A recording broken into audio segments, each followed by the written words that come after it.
वंदे मातरम दोस्तों। स्वरक्ष कला का उद्देश्य स्वयं सुरक्षा संकल्प। आज हम आपके लिए सेल्फ डिफेंस सीरीज 6 लेके आए हैं। इससे पहले जो हमने सीरीज़ दी है उनको आप अच्छे से देख लें और उनकी प्रैक्टिस कर लें। आज हम आपको फ्रंट किक बताने वाले हैं। कई लोग इसको माहीगिरी बोलते हैं, कई लोग इसको पुश किक बोलते हैं, कई लोग स्टॉप किक बोलते हैं। ठीक है, जो भी बोलते हैं, लेकिन हम आपको करके दिखाएंगे कि इसको कैसे करना है और इसके लिए क्या क्या सावधानियाँ रखना है। सबसे पहले तो आप अच्छे से वार्म अप कर लें।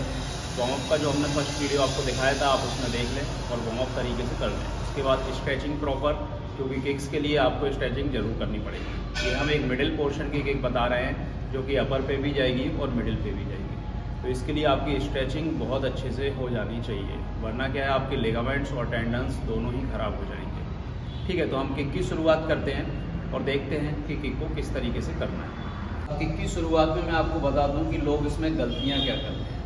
सबसे ज़्यादा आपने देखा है कि रोड फाइट में लोग एक दूसरे को किक मार रहे होते हैं या कोई किसी को पकड़ के खड़ा होता है और उसके पेट पे या पीछे से कोई किक मार रहा होता है। तो वो लोग क्या करते हैं, मोस्टली ये चीज़ करते हैं जिसमें आप देख रहे हैं कि किक मारते टाइम आपका बैलेंस भी पीछे की तरफ जा रहा है और किक का जो इम्पैक्ट है वो इतना नहीं पड़ेगा। हो सकता है कि ये पीछे धकेल जाए इस तरीके से, लेकिन क्या है कि वो इम्पैक्ट नहीं पड़ेगा जो आप चाहते हो मारते टाइम, और आप इसको लगातार ज़्यादा देर नहीं मार पाओगे। यानी आप एक खड़े व्यक्ति में मार सकते हो या उसको पकड़ के रखा है तो आप इसको मार सकते हो, लेकिन अगर आप चाहो कि मैं इसको जैसे ये मूव कर रहा है और मैं चाहूँ कि इसमें किक मार दूँ तो ये वाली किक नहीं मार पाऊँगा और ज़्यादातर इसमें आपको इंजरी हो जाएगी। दूसरा क्या प्रॉब्लम करते हैं, जब आप देखोगे कि किक मारते टाइम व्यक्ति क्या करता है कि पूरा वजन आगे की तरफ डालता है, किक के ऊपर चढ़ने की कोशिश करता है ऐसे। ठीक है, इसमें एक सबसे बड़ी प्रॉब्लम यह है कि किक अगर बाई चांस टारगेट पे हिट नहीं होती, जैसे मैं इसको मिडिल टारगेट कर और अगर मेरी किक यहाँ पे साइड में हिट होती है तो मेरे गिरने के चांसेस ज़्यादा हैं। या तो मुझे यहाँ जर्क आएगा या फिर मैं किक के साथ नीचे आगे की तरफ गिरूंगा, जो कि अटैकर तो उसके बाद फिर अटैक करेंगे। तो ये दो सावधानियाँ तो आपको रखनी है। मतलब ये प्रॉब्लम जो करते हैं लोग आती है कि वो इस तरीके से वेट आगे की तरफ डाल रहे हैं जिसमें वो डिसबैलेंस भी होते हैं। तो ये चीज़ आपको नहीं करनी है। ठीक है, ये दो चीज़ आपको नहीं करनी। करना कैसे वो देखते हैं।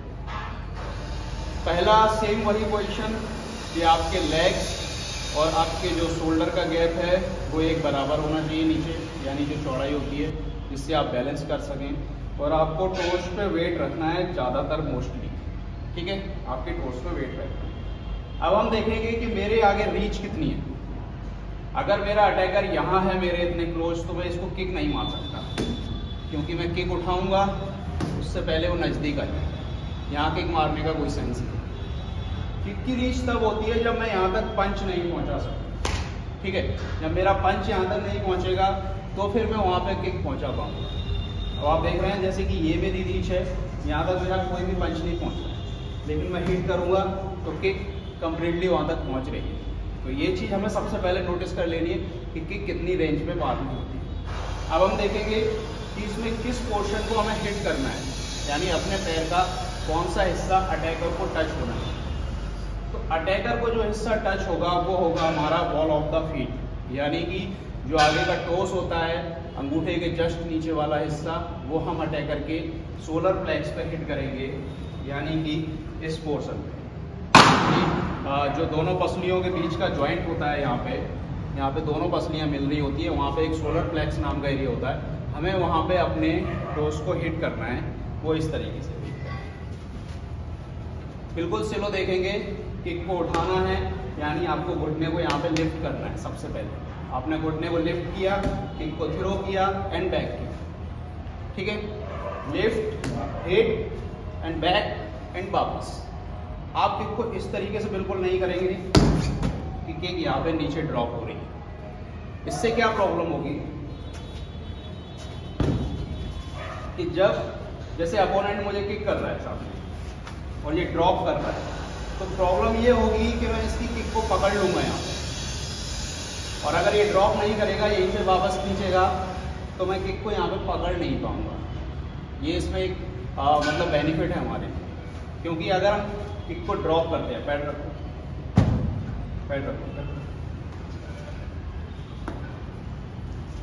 हाँ, किक हमारी ड्रॉप हो रही है मतलब टारगेट पे हिट नहीं हो रही है, यानी हम अपने वेट को बैलेंस नहीं कर पा रहे हैं। ये मैंने ज़्यादातर देखा है कि लोग किक को बहुत पावर से मारते हैं, लेकिन वो किक को आगे पटक देते हैं, जिससे क्या है उनका बैलेंस नहीं बनता है और यहाँ पे जर्क आने शुरू हो जाते हैं। ठीक है, ये इंजरी बहुत ज़्यादा आपको ध्यान रख के चलनी चाहिए अगर आप मार्शल आर्ट की प्रैक्टिस कर रहे हो तो। किक को हमेशा hit and back back back, क्योंकि आप जब तक किक को बैक नहीं करोगे तब तक वो किक प्रॉपर हिट नहीं होगी। तो आपको नी यहाँ तक लिफ्ट करना है, लिफ्ट के बाद हिट एंड बैक, ये किक का एक परफेक्ट डायरेक्शन होता है। ठीक है, आप फ्रंट से देखो, lift hit back back back. ठीक है, ये आपको सोलर प्लेक्स पे टारगेट करना है। बाकी इसमें जो प्रॉब्लम्स आती हैं वो कुछ इस तरीके से हैं कि किक के कई बार क्या करते हैं कि लोग पावर के चक्कर में ही लेट कर देते हैं। ठीक है, इसमें कोई प्रॉब्लम नहीं है, हम सामने वाले को पुश कर रहे हैं, इसमें क्या पुश हो जाए यानी वो हमसे दूर हट रहा है, तो ये भी परफेक्ट है। बस केवल आपको नी का अपना ख्याल रखना है। ठीक है, तो ये चीज़ें आपको समझ आ गई। बाकी इसके लिए जो एक्सरसाइज है वो हम आपको बता, इसमें मोस्टली एक एक्सरसाइज काफ़ी ज़्यादा इफेक्टिव होती है, वो होती है स्क्वाट्स एंड किक। आप एक स्क्वाट्स लेंगे एंड एक किक थ्रो करेंगे, स्क्वाट्स किक स्क्वाट्स किक। 20-20 आपको करने हैं, मतलब 20 इस पैर से किक 20 इस पैर से किक। ये वर्कआउट आपको कम्प्लीटली करते रहना है। इसके साथ आप लंजेस लगा सकते हो और इसके साथ स्ट्रेचिंग तो बहुत ज़्यादा ही जरूरी है। ठीक है, बस इतना सा वर्कआउट आपको याद रखना है किक के बाद। ओके दोस्तों, तो मिडिल किक आपको समझ आ गई होगी। इसको हम फ्रंट किक भी बोलते हैं, पोस्ट किक, स्टॉप किक, माएगिरी, जो भी आपको बोलना है वो बोल सकते हैं। बस इसकी प्रैक्टिस से पहले आपको स्ट्रेचिंग कंप्लीट कर लेनी है, यही एक इसका उपाय है सही तरीके से किक करने का। दूसरा, आपको इसको दोनों पैरों से 50-50 करना है। उसके बाद अगर आपको इम्प्रूवमेंट नहीं दिखता है या आप किक को परफेक्ट नहीं कर पा रहे हैं या कोई दिक्कत आ रही है तो आप हमें कमेंट में ज़रूर बताएं। लेकिन इससे पहले जो हमारी 5 टेक्निक है उसको ज़रूर कर लें। ठीक है, तब तक के लिए जय।